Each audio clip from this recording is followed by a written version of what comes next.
ಸ್ನೇಹಿತರೆ ನಮಸ್ಕಾರ. ಹೊಸದಿಗಂತ ಡಿಜಿಟಲ್ ಚಾನೆಲ್ಗೆ ಸ್ವಾಗತ. ಇತ್ತೀಚಿನ ದಿನಗಳಲ್ಲಿ ಅತ್ಯಂತ ಹೆಚ್ಚು ಸುದ್ದಿಲಿರೋರು ನಿಮಗೂ ಗೊತ್ತು, ನನಗೂ ಗೊತ್ತು, ಪ್ರಿಯಾಂಕ್ ಖರ್ಗೆ ಅವರು.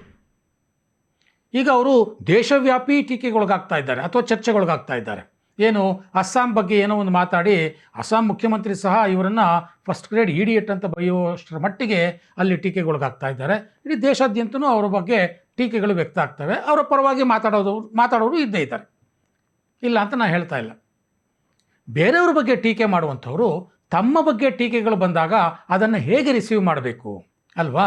ಒಬ್ಬ ಜನಪ್ರತಿನಿಧಿಯಾಗಿ ತಮ್ಮ ಹೊಣೆಗಾರಿಕೆಯನ್ನು ಹೇಗೆ ನಿಭಾಯಿಸಬೇಕು, ಇದನ್ನು ಸ್ವತಃ ತಾವು ಪ್ರದರ್ಶನ ಮಾಡಬೇಕಾದ್ದು ಪ್ರಿಯಾಂಕ್ ಖರ್ಗೆಯವರ ಕರ್ತವ್ಯ. ಅದು ಬಿಟ್ಬಿಟ್ಟು ಅದೇ ವಿಚಾರವನ್ನು ಬೇರೆಯವರಿಗೆ ಬುದ್ಧಿ ಹೇಳಲಿಕ್ಕೆ ಹೊರಡ್ತಾರೆ. ಅವರ ಇತ್ತೀಚಿನ ಮಾತುಗಳಿಂದ ಈ ಎಲ್ಲ ಅಂಶಗಳು ನಮಗೆ ಗೊತ್ತಾಗುತ್ತೆ ಸ್ನೇಹಿತರೆ. ಅವರ ಮಾತುಗಳಲ್ಲಿ ಒಂದು ರೀತಿ ಬೇಜವಾಬ್ದಾರಿತನ, ಸ್ವಪ್ರತಿಷ್ಠೆ ಇವುಗಳು ಎದ್ದು ಕಾಣುತ್ತೆ. ಇದು ಒಂದಷ್ಟು ಮಂದಿಗೆ ದುರಹಂಕಾರ ಅನ್ನುವಷ್ಟರ ಮಟ್ಟಿಗೆ ಅವರು ತಮ್ಮ ಮಾತುಗಳನ್ನು ಆಡ್ತಾರೆ. ಅವರ ಒಂದೆರಡು ಮಾತುಗಳನ್ನು ನಾನು ನಿಮ್ಮ ಮುಂದೆ ಇಡೋದಕ್ಕೆ ಬಯಸ್ತೇನೆ. ಮೊದಲನೇದಾಗಿ ಅವರು ಶಾಂತಿ ಸುವ್ಯವಸ್ಥೆ ಕಾಪಾಡುವಂಥದ್ದು ಸರ್ಕಾರದ ಕರ್ತವ್ಯ ಅಂತ ಹೇಳ್ತಾರೆ ಹೊರತು ತಮ್ಮ ಕರ್ತವ್ಯ ಅಂತ ಹೇಳೋದಿಲ್ಲ. ನೋಡಿ ಅವ್ರು ಏನು ಹೇಳಿದ್ದಾರೆ ಅದನ್ನು ಒಂದ್ಸಲಿ ನೀವು ನೋಡ್ಬಿಡಿ. ಅನುಮತಿ ತಗೊಳ್ಳೋ ತನಕನೂ ಈಗ ಬಂದಿದೆ. ಈಗ ಮೊದಲೆಲ್ಲ ಮಾಹಿತಿ ಕೊಡ್ತಾ ಇದ್ರೆ, ಈಗ ಅನುಮತಿ ಕೇಳೋ ತನಕ ಬಂದಿದೆ. ಅನುಮತಿ ಕೇಳಿದಾಗಲೂ ಕೊಡದೇ ಇಲ್ಲ ಅಂದಾಗ ಇಲ್ಲ ಅನುಮತಿ ಯಾವಾಗ ಕೊಡ್ತಾರೆ? ವಾತಾವರಣ ಸರಿಯಾಗಿದ್ರೆ ಅನುಮತಿ ಕೊಡ್ತಾರಲ್ವಾ? ಈಗ ಒಂದ್ ನಿಮಿಷ, ಕಾನೂನು ಸುವ್ಯವಸ್ಥೆ ಕಾಪಾಡೋದು ಯಾರ ಜವಾಬ್ದಾರಿ? ಸರ್ಕಾರದ ಜವಾಬ್ದಾರಿ. ಈಗ ನೀವು ಒಂದು ಪರ್ಮಿಷನ್ ಕೇಳಿರ್ತೀರ, ನಾನು ಒಂದು ಪರ್ಮಿಷನ್ ಕೇಳ್ತೇನೆ, ನಮ್ಮಿಬ್ಬರು ಪರ್ಮಿಷನ್ ಅಲ್ಲಿ ಸಂಘರ್ಷ ಇದ್ರೆ ನಾನು ಕೊಡೋದಿಲ್ಲ ಕಾನೂನು ಸುವ್ಯವಸ್ಥೆಯನ್ನ ಕಾಪಾಡ್ಲಿಕ್ಕೆ. ಮಾಡ್ಲಿ, ಯಾರು ಬೇಡ ಅಂತ ಇದ್ದಾರೆ. ಅಂತ ವಾತಾವರಣ ನಿರ್ಮಾಣ ಮಾಡ್ಲಿ RSS ನವರು. ಶಾಂತಿಯುತವಾದಂತ ಒಂದು ವಾತಾವರಣ ನಿರ್ಮಾಣ ಮಾಡಿ. ನೋಡಿದ್ರಲ್ಲ, ಸೊ ಶಾಂತಿಯುತವಾದಂಥ ವಾತಾವರಣ ನಿರ್ಮಾಣ ಮಾಡಬೇಕಾದ್ದು RSSನ ಕರ್ತವ್ಯ ಅಂತೆ. ಶಹಬಾಷ್ ಖರ್ಗೆ ಅವರೇ, ಜನಪ್ರತಿನಿಧಿಯಾಗಿ ನಿಮ್ಮ ಕರ್ತವ್ಯ ಏನು ಖರ್ಗೆ ಅವರೇ? ಒಬ್ಬ ಜನಪ್ರತಿನಿಧಿಯ ಮೊಟ್ಟ ಮೊದಲ ಕರ್ತವ್ಯ ತನ್ನ ಕ್ಷೇತ್ರದಲ್ಲಿ ನೆಮ್ಮದಿಯಾಗಿ ಜನ ಜೀವನ ಮಾಡೋ ಹಾಗೆ ಮಾಡಬೇಕು ಅಲ್ವಾ? ತಮ್ಮ ಕ್ಷೇತ್ರ ಶಾಂತಿಯುತವಾಗಿರಬೇಕು. ಅದು ಒಬ್ಬ ಜನಪ್ರತಿನಿಧಿಯ ಮೊಟ್ಟ ಮೊದಲ ಕರ್ತವ್ಯ. ಜನ ವೋಟ್ ಹಾಕೋದು ಅಷ್ಟೇ. ಮುಂದಿನ 5 ವರ್ಷಗಳ ಕಾಲ ಅಟ್ಲೀಸ್ಟ್ ನಾವು ನೆಮ್ಮದಿಯಾಗಿ ಇರೋ ರೀತಿಯ ಒಂದು ವಾತಾವರಣ ಇರಬೇಕಪ್ಪ ಅಂತ ಅಲ್ವಾ? ಆ ಹೊಣೆಗಾರಿಕೆಯಿಂದ ನೀವು ಹೇಗೆ ತಪ್ಪಿಸ್ಕೋತೀರಿ?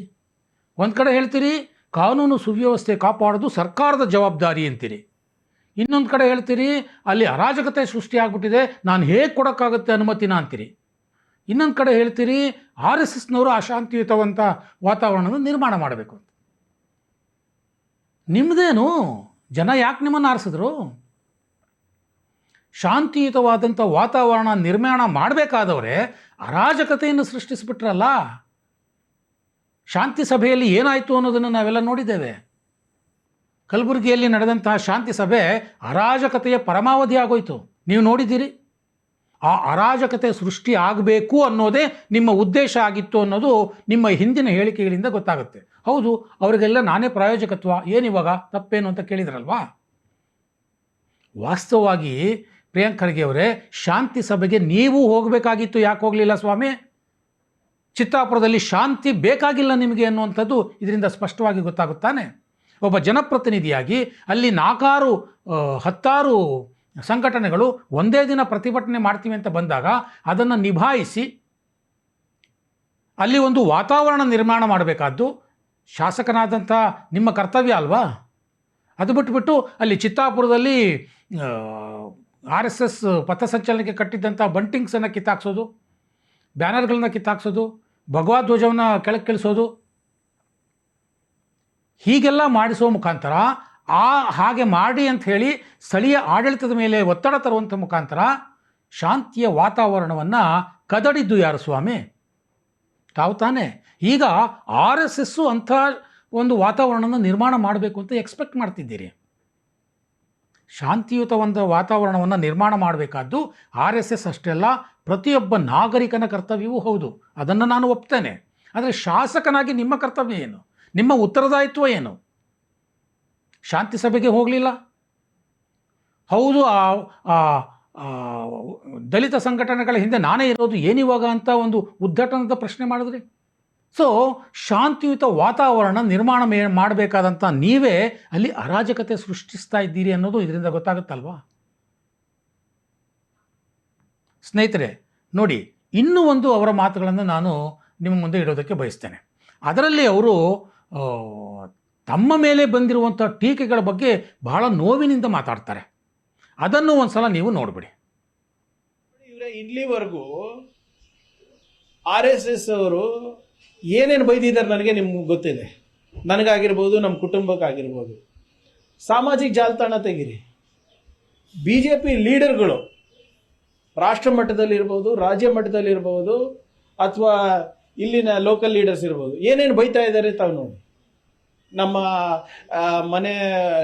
ನನ್ನ ವೈಯಕ್ತಿಕ ವಿಚಾರಗಳಿರ್ಬೋದು, ನಮ್ಮ ಕುಟುಂಬದವ್ರ ಬಗ್ಗೆ ಇರ್ಬೋದು, ನನ್ನ ಸಾಮರ್ಥ್ಯದ ಬಗ್ಗೆ ಇರ್ಬೋದು, ವಿದ್ಯಾ ಅರ್ಹತೆ ಬಗ್ಗೆ ಇರ್ಬೋದು, ಏನೇನು ಯಾರ್ಯಾರು ಮಾತಾಡ್ತಾ ಇದ್ದಾರೆ ನಿಮ್ಗೆ ನೋಡ್ತಾನೆ ಇದ್ದೀರಲ್ಲ. ಇಷ್ಟೆಲ್ಲ ಆಗ್ಬಿಟ್ಟು ಒಬ್ಬರನ್ನ ಖಂಡಿಸಿದ್ರ RSSದವನು ಯಾವನು ಬೈದಿದ್ದಾನೆ ಅವನು ಖಂಡಿಸಿದ್ರ? ಅಥವಾ BJP ಅಭ್ಯರ್ಥಿ ಯಾರು ಚಿತ್ತಾಪುರನಲ್ಲಿ ಇಲ್ಲ ಭಾಳ ಹುಷಾರಾಗಿರ್ಬೇಕಪ್ಪ ನೀನು, ನಿಮ್ಮ ಮನೆಗೆ ಬಂದರೂ ಬರ್ಬೋದು ಅಂತ ಹೇಳೋದಕ್ಕೆ BJP ಅವ್ರು ಖಂಡಿಸಿದ್ರ? RSS ಅವ್ರು ಖಂಡಿಸಿದ್ರ? ಇಷ್ಟೆಲ್ಲ ಆದಮೇಲೂ ಕೂಡ ಇವರು ಪಥಸಂಚಲನ ಮಾಡಲೇಬೇಕು, ಅವಾಗಲೇ ಆಗಬೇಕು, ಇವಾಗಲೇ ಆಗಬೇಕು ಅಂದರೆ ಜನರು ಸುಮ್ಮನಿರ್ತಾರ? ನೀವೇ ಹೇಳಿ.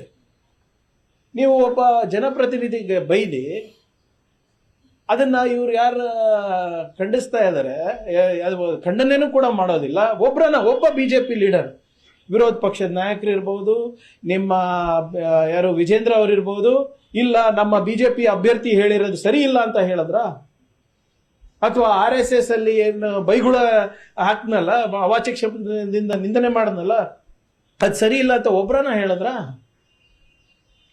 ನೀವು ಏನೂ ಹೇಳಲ್ಲ, ಅಂಥವರಿಗೆ ನೀವು ಪ್ರಚೋದನೆ ಕೊಡ್ತೀರಾ, ಅಂಥವರಿಗೆ ನೀವು ಎನ್ಕರೇಜ್ ಮಾಡ್ತೀರಾ, ಮತ್ತು ನೀವು ಶಾಂತಿ ದೂತರಂತ ನೀವು ಪಥಸಂಚಲನ ಬೇರೆ ಮಾಡೋದ? ನೋಡಿದ್ರಲ್ಲ ಸ್ನೇಹಿತರೆ. ಸೊ ಪಾಪ ಪ್ರಿಯಾಂಕ್ ಖರ್ಗೆ ಅವರು ಭಾಳ ನೊಂದ್ಕೊಂಡು ಬಿಟ್ಟಿದ್ದಾರೆ. ಅವ್ರ ಮೇಲೆ ಸಿಕ್ಕಾಪಟ್ಟೆ ಟೀಕೆಗಳನ್ನು ಮಾಡ್ತಾ ಇದ್ದಾರಂತೆ BJP ಅವರು. ಹಾಗಾಗಿ ಇವರು RSS ಪಥಸಂಚಲನಕ್ಕೆ ಅವಕಾಶ ಕೊಡಲ್ವಂತೆ. ಇವರ ಲಾಜಿಕ್ ನೋಡಿ. ಸ್ವಾಮಿ, ನಿಮ್ಮ ವಿರುದ್ಧ ಯಾರಾದರೂ ಟೀಕೆ ಮಾಡಿದ್ರೆ ಆ ಟೀಕೆಗೆ ನೀವು ಟೀಕೆಯ ರೂಪದಲ್ಲಿ ಉತ್ತರ ಕೊಡಿ, ಅಥವಾ ಕಾನೂನಾತ್ಮಕವಾಗಿ ಉತ್ತರ ಕೊಡಿ. ಅದು ಬಿಟ್ಬಿಟ್ಟು RSS ಪಥಸಂಚಲನಕ್ಕೆ ನೀವು ಅದನ್ನು ಲಿಂಕ್ ಮಾಡ್ತೀರಿ ಅಂತಂದರೆ ಅದು ನಿಮ್ಮ ಉದ್ದಟತನ ಅಲ್ವಾ? ಅದನ್ನು ಜನ ದುರಹಂಕಾರ ಅಂತ ಅಂದ್ಕೋಬೇಕೋ ಬೇಡವೋ? BJP ಅವರು ಯಾರೋ ಏನೋ ಅಂದ್ರಂತೆ, ಸ್ವಾಮಿ ಅವ್ರ ವಿರುದ್ಧ ಕೇಸ್ ಹಾಕಿ ಸ್ವಾಮಿ. RSSನವ್ರು ಏನೋ ಅಂದ್ರಂತೆ, ಅವ್ರ ವಿರುದ್ಧ ಕೇಸ್ ಹಾಕಿ ಸ್ವಾಮಿ. ಅಥವಾ ಯಾರು ಅಂದಿದ್ದಾರೆ ಹೇಳಿ ಹೋಗಲಿ. ನಿಮ್ಮ ವಿರುದ್ಧ ಯಾವ RSSನ ನಾಯಕ ಏನು ಮಾತಾಡಿದ್ದಾರೆ, ಏನು ಟೀಕೆ ಮಾಡಿದ್ದಾರೆ, ನಿಮಗೆ ಅವಮಾನ ಆಗೋ ರೀತಿಯಲ್ಲಿ ಏನು ಮಾತಾಡಿದ್ದಾರೆ ಅದನ್ನಾದರೂ ಹೇಳಿ. ಅಂಥವ್ರ ವಿರುದ್ಧ ನೀವು ಕಾನೂನು ಕ್ರಮ ತಗೊಳ್ಳಿ. ಸರ್ಕಾರ ನಿಮ್ಮದೇ ಇದೆಯಲ್ಲ. ಅದನ್ನು ಬಿಟ್ಬಿಟ್ಟು ಅಲ್ಲಿ ಯಾರೋ ಏನೋ ಬೈದರು ಅನ್ನೋ ಕಾರಣಕ್ಕೆ ಇಲ್ಲಿ RSS ಪಥಸಂಚಲನ ಹೇಗೆ ಮಾಡೋಕ್ಕೆ ಸಾಧ್ಯ ಅಂತ ಪ್ರಶ್ನೆ ಮಾಡ್ತಿರಲ್ಲ. ಅದಲ್ವ ಉದ್ದಟತನ ಅಂದರೆ? ಆಯಿತು, ನಿಮ್ಮ ವಿದ್ಯಾರ್ಹತೆ, ನಿಮ್ಮ ಸಾಮರ್ಥ್ಯ, ನಿಮ್ಮ ಕುಟುಂಬ, ನಿಮ್ಮ ಅರ್ಹತೆ ಇದನ್ನೆಲ್ಲ ಇಟ್ಕೊಂಡು ಟೀಕೆ ಮಾಡಿಬಿಡ್ತಾ ಇದ್ದಾರೆ. ಅವರು ಕ್ಷಮಾಪಣೆ ಕೇಳಬೇಕಲ್ವಾ ಅನ್ನುವಂಥ ಮಾತುಗಳನ್ನು ಆಡ್ತೀರ. ಸ್ವಾಮಿ, ಪ್ರಧಾನಮಂತ್ರಿ ಮೋದಿಯವರನ್ನು ಇದೇ ವಿಚಾರಕ್ಕೆ 10 ವರ್ಷಗಳಿಂದ ಟೀಕೆ ಮಾಡ್ತಿದ್ದೀರಿ ನಿಮ್ಮ ಪಕ್ಷದವರು. ನರೇಂದ್ರ ಮೋದಿಯವರ ಕುಟುಂಬ ಹಾಗೆ, ನರೇಂದ್ರ ಮೋದಿ ಅಂಥವ್ರು, ನರೇಂದ್ರ ಮೋದಿ ಇಂಥವರು, ಅವ್ರ ವಿದ್ಯಾರ್ಹತೆ ಏನು, ಅವ್ರ ಸಾಮರ್ಥ್ಯ ಏನು, ಇದೇ ವಿಚಾರಗಳನ್ನು ನರೇಂದ್ರ ಮೋದಿ ವಿರುದ್ಧ ಕೆಟ್ಟದಾಗಿ ನಿಮ್ಮ ಪಕ್ಷದವರೇ ಮಾಡ್ತಾ ಇದ್ದಾರೆ. ಅವರೆಲ್ಲರೂ ಕ್ಷಮಾಪಣೆ ಕೇಳಬೇಕು ಅಂತ ನೀವು ಯಾವತ್ತಾರು ಹೇಳಿದ್ರಾ? ಇಲ್ವಲ್ಲ. ಅದು ನಿಮಗೆ ಫ್ರೀಡಮ್ ಆಫ್ ಸ್ಪೀಚ್, ಪ್ರಜಾಪ್ರಭುತ್ವ ರೀ. ಒಬ್ಬ ನಾಯಕ ಅಂದಮೇಲೆ ಟೀಕೆಗಳನ್ನು ಎದುರಿಸೋಕೆ ಸಿದ್ಧ ಇರಬೇಕು ಅಂತ ಭಾಷಣ ಹೊಡಿತೀರ. ಅದೇ ವಿಚಾರ ನಿಮ್ಮ ಬುಡಕ್ಕೆ ಬಂದಾಗ ಕ್ಷಮೆ ಕೇಳಬೇಕಂತೆ. ಅವ್ರು ಕ್ಷಮೆ ಕೇಳಲಿಲ್ಲ ಅಂದರೆ RSS ಪಥಸಂಚಲನಕ್ಕೆ ಅಡ್ಡಿಯಂತೆ. ಎಂಥ ಸ್ವಪ್ರತಿಷ್ಠೆ ಅಲ್ವಾ ಇದು? ಇತ್ತೀಚೆಗೆ ಇವತ್ತು ನಾನು ಸೋಷಿಯಲ್ ಮೀಡಿಯಾದಲ್ಲಿ ನೋಡ್ತಾ ಇದ್ದೆ, ಇವರ ವಿದ್ಯಾರ್ಹತೆ ವಿಚಾರವಾಗಿ 2018ರಲ್ಲಿ ಇವರು PUC ಅಂತ ಕೊಡ್ತಾರೆ ಎಲೆಕ್ಷನ್ ಅಫಿಡವಿಟ್ನಲ್ಲಿ, 2023ರಲ್ಲಿ SSLC ಅಂತ ಕೊಡ್ತಾರೆ. ಜನ ಟೀಕೆ ಮಾಡ್ದಲ್ಲ ಇನ್ನೇನು ಮಾಡಬೇಕು ಸ್ವಾಮಿ? 2018ರಲ್ಲಿ PUC ವಿದ್ಯಾರ್ಹತೆ ಅಂತಿದ್ದು 2023ರಲ್ಲಿ ಕಡಿಮೆ ಹೆಂಗಾಗ್ಬಿಡುತ್ತೆ ಸಾಧ್ಯ? ನಿಮಗೇ ಗೊತ್ತಿಲ್ಲ ನಿಮ್ಮ ವಿದ್ಯಾರ್ಹತೆ ಏನು ಅನ್ನೋದು ಜನಕ್ಕೆ ಗೊತ್ತಾಯ್ತಲ್ವಾ? ಟೀಕೆ ಮಾಡ್ತಾರೆ. ಪ್ರಜಾಪ್ರಭುತ್ವ ಅವ್ರಿಗಿಲ್ವಾ ಅಭಿವ್ಯಕ್ತಿ ಸ್ವಾತಂತ್ರ್ಯ?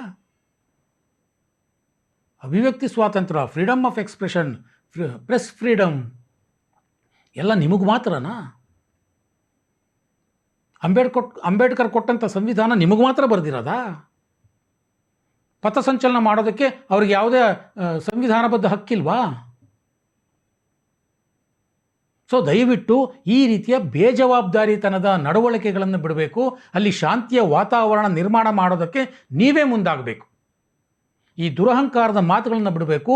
ಎಲ್ಲ ಟೀಕೆಗಳನ್ನು ಸಹಿಸ್ಕೋಬೇಕು. ನೀವೊಬ್ಬ ರಾಜ್ಯ ಸಚಿವರು, ರಾಜ್ಯದ ಜನ ಇದನ್ನು ನಿಮ್ಮಿಂದ ನಿರೀಕ್ಷೆ ಮಾಡ್ತಾ ಇದ್ದಾರೆ.